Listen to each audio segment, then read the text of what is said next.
Yikes. 5 on the floor, ride for my dogs. Where here's the thing, you can check the score. Hustle hard, couple scars, rain rubber frauds. Just like Butler said, you in trouble, y'all. Kept the floor playing, got it all banned. Y'all seen the block, stop with one hand. And Pat, we trust. You sound scared. It's about have the guts, we're here to bring the heat. Y'all can hang it up.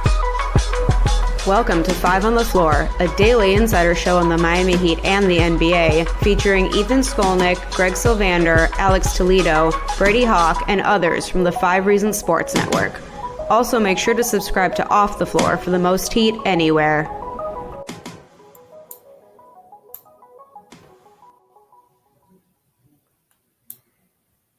Welcome back to 5 on the Floor, another post-game edition. We come to you directly after the Miami Heat get a 121-111 victory over the Toronto Raptors at home.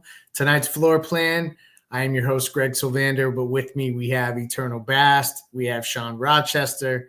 We are going to dive into this Miami Heat victory because there was some fun shenanigans there at the very end that kind of put a nice cap on the victory, but it wasn't easy, nor was it fun to watch for the entire game, and we'll get into that. Before I do, though, I want to shout out Off the Floor. That's our Discord server, $2.99, $3.99 on your Apple device. This is where you can get the most heat anywhere. It is filled with content all the time. You can talk all kinds of different Miami Heat basketball, different angles or in different chats. This is where you want to go, $2.99 on your desktop. $3.99 on your Apple device, Off the Floor. Check it out on Discord. The most heat anywhere. So this was a game that the Heat had to get, frankly. You know, your sub-500 teams, I think that Toronto came in 9 games below 500. So you had to get this game at home. There were some moments early where it just was not fun to watch. We talked about it on playback. Sean, I'll come to you first on this. Just initial thoughts on the victory. We're going to get to the player of the game, the play of the game, all that fun stuff. I was particularly, I think it's interesting to see Spo play Terry the entire fourth quarter. That was a big takeaway for me. This is a game where you can make a case that Jimmy, Bam, and Tyler all played well on the same night in different kinds of ways. That is also a relatively new development, so I'll take those as positives. What jumped out at you as you watched tonight? Because I know you were with us on playback. Yeah, everyone, you need to come join us there as well. Yeah, in addition to the things you added, one thing that stood out, I think, to all of us are the Toronto Raptors are a terrible basketball team. Completely unserious basketball team. But let's not use that as a way to take away what the Heat did tonight. I think I agree with you that, in different ways, the big three guys played well together. Bam didn't jump out in the scoring column, but another double-double with rebounds and assists, and then ultimately a triple-double because of the scoring tonight. So, I think that those 3 pieces in the last 2 games have started to fit together a little bit better. Obviously, 2 games is a very small sample size. And I think I was encouraged by the way that Jaime played, which we haven't seen in recent times. He seemed to be more aggressive, more decisive. His jumper was looking good. And, I'm definitely not a Terry fan by any means, but he did play well in the fourth quarter. So we'll give him his props for that. Definitely he did. Eternal, what do you make of this Terry Rozier fourth quarter stuff? Because it seems like Spoelstra has found this role for him. And Terry talked about, I think he was interviewed, and he said, I don't mind not starting because it's about who closes, and he's closing. So I'm interested to hear your thoughts there, and then we're going to get to the player of the game, and we'll dive into all these other guys a little bit deeper. I thought that adding, I always think with these type of coaches, especially Spo, it's about empowering your players and getting their swagger back. Right, I know that's a little old for some of you youngins out there, but I thought it was getting his mojo back and really kind of getting him back into the flow of things. And you can kind of see that Terry and a lot of players on this team, like we talked about last time, have been in their heads when it comes to getting out there on the court. Man, you just got to go out there and play and let your skills just show in the flow of the game. And I think within the last a couple of games of Terry playing in the fourth, you saw more of that. Like tonight, we saw more of him just catching and shooting in the fourth. Now, we still had a little bit of dribbling, but when he was just catching and shooting and just letting it fly, at that point, it's just muscle memory, right? And that's where all your time practicing, going over skills and all of that stuff, that's where that comes out. And so I think that, giving him those moments in the fourth will probably be a plus for him going forward. Yeah, I'm with you on that. I think Spoelstra has found a role for him. I think that also kind of throws him, like if his ego needs a bone in any way, the fact that he's playing in the fourth quarter is a good thing for his confidence and stuff like that. And as long as they can figure out how to integrate Tyler, I mean, I think these are the games that you have to figure these things out against the Charlottes and the Torontos of the world before the schedule does get more difficult. Although, as Eternal mentioned on the playback broadcast, you never know. These teams these days, you think a juggernaut's coming in and they lay an egg. So it's tough to go with any of that. But let's dive into the first segment. We'll get into some of our top players of the game, the Insurance by Lynette player of the game coming up now. And now it's time for the A Aggressive Insurance Player of the Night, sponsored by our friend Lynette. You can find her at insurancebylynette.com. That's with 2 N's and 2 T's, insurancebylynette.com. If you need car insurance, renter's insurance, homeowner's insurance, or any other type of insurance, she's the person to go to. Based in Lauderhill, she services the entire Tri-County area here in South Florida, and she will make sure to get you the best deal. She'll probably talk to you about the heat while you're at it. Reach out to her, insurancebylynette.com. And now, the player of the game.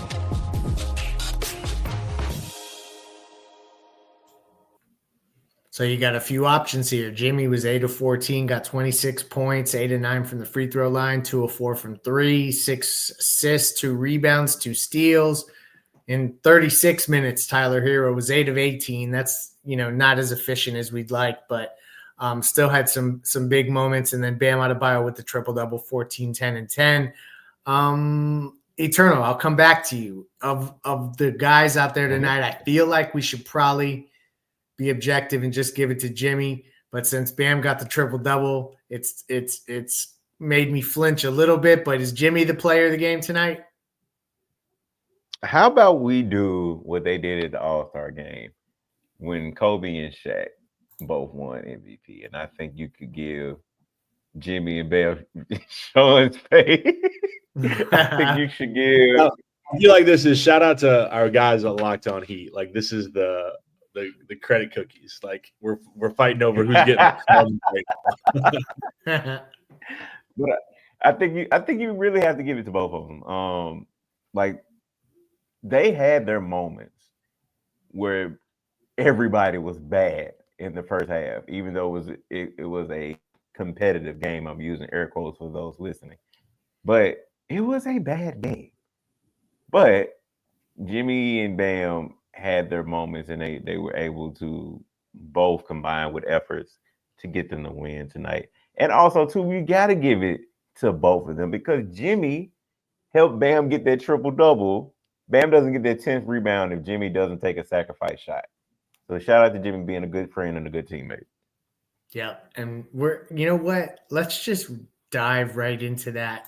Let's go into the next Mobile C-Arm and Staffing X-Ray Play of the Day. And now it's time for the X-Ray of the Play of the Day, brought to us by our friends over at Mobile C-Arm and Staffing Services. Nelson and his team will bring the X-ray equipment and the staffing to you. If you work in a hospital or a medical office, get a consultation today at c-armandstaffing.com or give them a call at 561-891-9620. Their fleet of trucks at your service. Again, it's Mobile C-Arm and Staffing Services, 561-891-9620. And now, the X-Ray of the Play of the Day.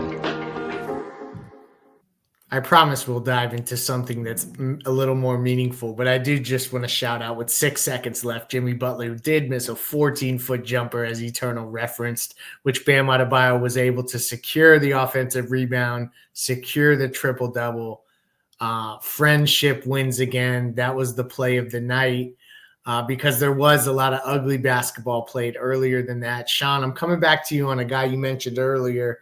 What was working well for Jaime tonight that seemed to like indicate that he was, I guess, to a degree back? I want to be careful about that, but like at least to the point of that he looked like he was getting his legs underneath him on the three. The counters weren't killing him too much when he was, getting in the lane. He was able to finish on a few of them. Did you see anything that they drew up differently from him, or was this just a good Jaime night? Yeah, I don't think it was necessarily the way things were drawn up or anything like that. I think partly just the lack of resistance from the Raptors, but also he just athletically looked more explosive. I know Eternal has talked about this quite a bit with his groin injury and just not looking like the same type of athlete he was before. But there's one play that I remember him, and I know that he initiated, and I think that he passed it to the right, like pitched ahead in transition, and then immediately cut through the middle, got the ball back, and exploded to the basket, got a layup. He just looked more explosive tonight. He also had at least one, maybe two threes on the game, and shot the ball well, which is not something typically that two. Thank you, Eternal. That he doesn't normally shoot like that, and it was no hesitation. Caught, I think both were from the corners, if I remember correctly. So it was just good to see him play well. He still did his back to the basket stuff, but we've talked a little bit, and Ethan has talked about the counters and the spin move. He seemed to not rely on that as much, the bully ball stuff, and just seemed to be a more smooth athlete. So hopefully it's a sign of good things to come. We get the Raptors again coming up soon. So yeah, I think you're going to get another opportunity to go off on offense, but hopefully we can see it against some of the better teams as we get in this next trip.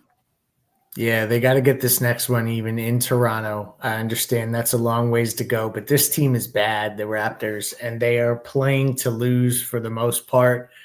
Before we get to the last segment, Eternal, do you see any changes in the rotation? I see that Burks only got 6 minutes. It leads me to believe that maybe he could be a guy that gets phased out here, and maybe they try somebody else. You see anything else that maybe could change?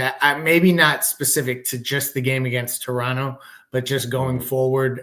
It feels like they're kind of settling into a group, but I'm interested if you think Burks is part of that group or he'll get squeezed ultimately.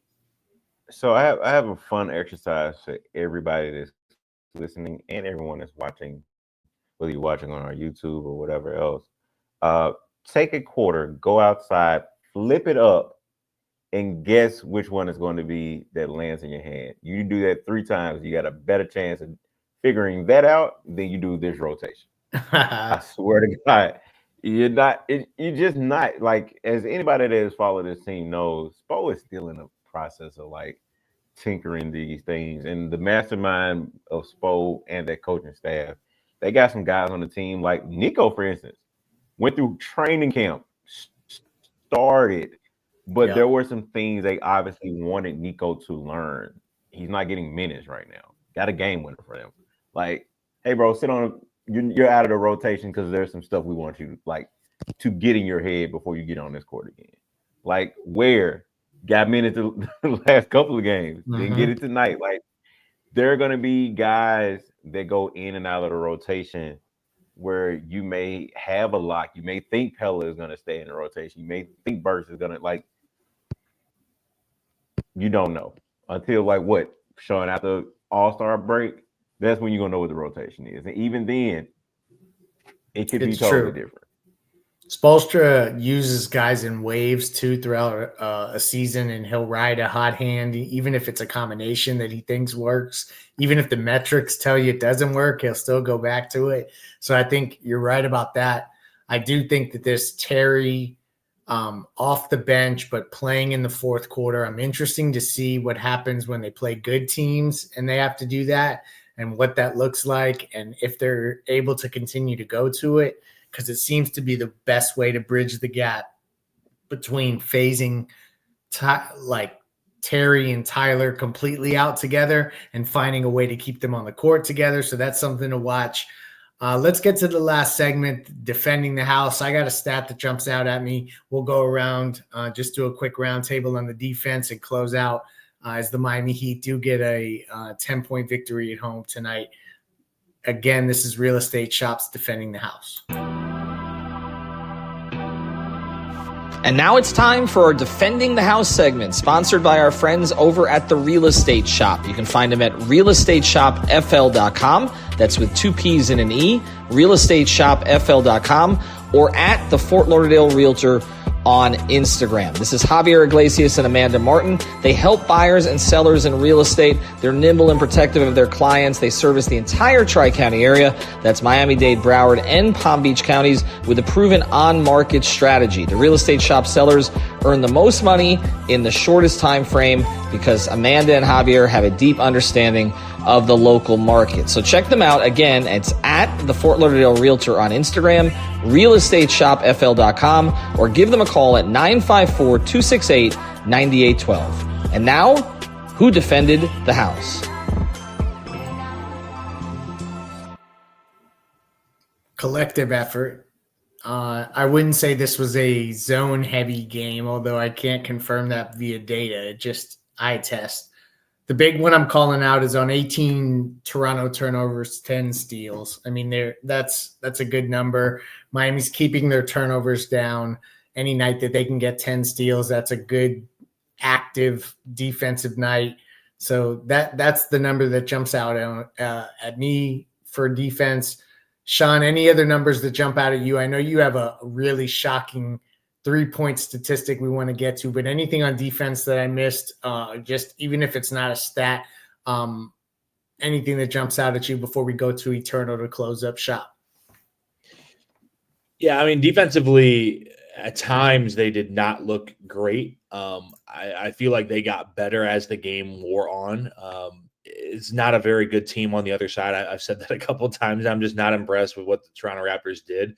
But I did like not just defensively, but the activity of certain guys. And I think Pella continues to do that type of stuff. When he comes in the game, 18 minutes, his activity, he had 5 fouls, which, you don't necessarily want. Same thing with Haywood, had 5 fouls.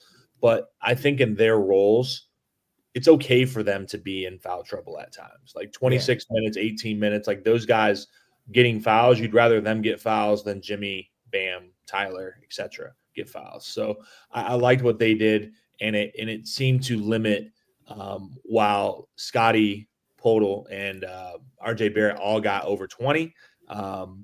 I feel like they did an okay enough job, even though they gave up 111 points. And then you want to throw that 3-point stat in there. Yeah, because this is crazy. We talked about it pre-show. I probably should have snuck it in a more seamless way earlier on because it is a staggering statistic. But yeah, let's give it to him before we close. Yeah, I was looking at cleaning the glass after the buzzer, and 56% of the Heat's attempts came from behind the arc. If you're looking for a raw number, that is 54 3-point attempts, which is a crazy number. If you're looking at the starting lineup, 9 for Duncan, 6 for Haywood, 4 for Jimmy, 6 for Bam, 10 for Tyler. And then as you go along the bench, 4 for Love, 2 for Burke, 7 for Terry, 4 for Jaime, and 2 for Pella Larson. 56% of their field goal attempts coming from behind the arc. That was the highest that the Heat have had all the way going back to December 14th, 2022 against the Thunder. It's also a game that they won. They shot 60% of their attempts from behind the arc in that game. So leaned heavily into the threes. I felt like that passed the eye test from us watching the game. It just didn't seem like it was that heavy. I don't know if you can do that every single night. Obviously, that's kind of like an anomaly in a way, but like very interesting. Modern NBA. And they started out, I think, 2 of 17 from 3, so it was not a good story. The fact that they even cracked near or right at 40% is mind-boggling. Eternal, take us home. Your final thoughts on tonight's victory. Anything else as we pivot to heading up north for the game? This is one of those weird series where it's a home and home, but it's a long trip up to Toronto to face the Raptors on Sunday. Just to correct right there, because we are teammates. They were 2 for 26. It is a miracle that they finished with 40% shooting. 2 for 26 in the first half. Is that what, or first quarter? Yeah, Yeah, they started off with 2 for 26. Oh my gosh. I'm glad you Yeah, corrected me. That makes it that it was much more staggering. terrible. It was terrible. But I guess my lasting thoughts is these are the games, man. You're just gonna. We was having this conversation before playback of like the parity in the league. Like no team has looked outside of maybe Cleveland, sometimes Boston. Like no team has looked very dominant on the court. Like they wanted parity, you're getting parity. Like the records are showing. Like outside of Toronto, surprisingly, Philly and some other teams, like you got some really, really bad teams record wise, but these teams get on the court with each other and just forget how to play basketball, or they remember how to play basketball at a high level. Is either or. But yeah, I mean that would be the biggest thing because we've seen Miami play high level basketball with some good teams, and then play down to the level of bad teams, which for many of you who went into the season thinking Miami was a mid team, I'm sorry to the executives that listen to this podcast. But for many of the fans that thought this team was a mid team, they have been very chameleon. I think that's the best way. No, I'm totally with you. I think to reinforce that point, the Eastern Conference is so wide open that like you get these games, and I know Heat fans have been doom and gloom about like not being at the top of the conference, but frankly, you look today, they're 9-8. They're in the fifth spot. And it doesn't look like, to your point, because of the way that these teams play in the parity in the conference, that anyone's going to necessarily run away. So you really do have a shot if you stick around this 500 mark, if you can go on a run and get a handful of games above 500 to stay out of the play-in. And that was all the goal. As we talked about, like what would be the realistic aim for this team. I think that is something that we're seeing is within reach. It's just a matter of them executing now. We'd like it to be prettier at times. We obviously want to see guys continue to find their way. It's a weird bunch where when everyone's healthy, I feel like stuff is more in flux than when there's guys out and stuff can get more clearly defined. We'll continue to watch that. Thank you to our sponsors. Thank you to everyone who joins us on all platforms because we know we're bringing coverage pregame, in-game, post-game. We appreciate wherever you consume the content. Thank you to Sean. Thank you to Eternal. We'll have you covered for Miami up in Toronto on Sunday. Probably Ethan will be back for that one, but not 100% sure. We'll see. You know, he's making this habit. We're going to call this out on 5 on the Floor of saying, I'll be right back on playback. And then he doesn't ever show up. So this is a public cry for Ethan to come back on playback when you say you're going to. Thank you for joining us. Peace out.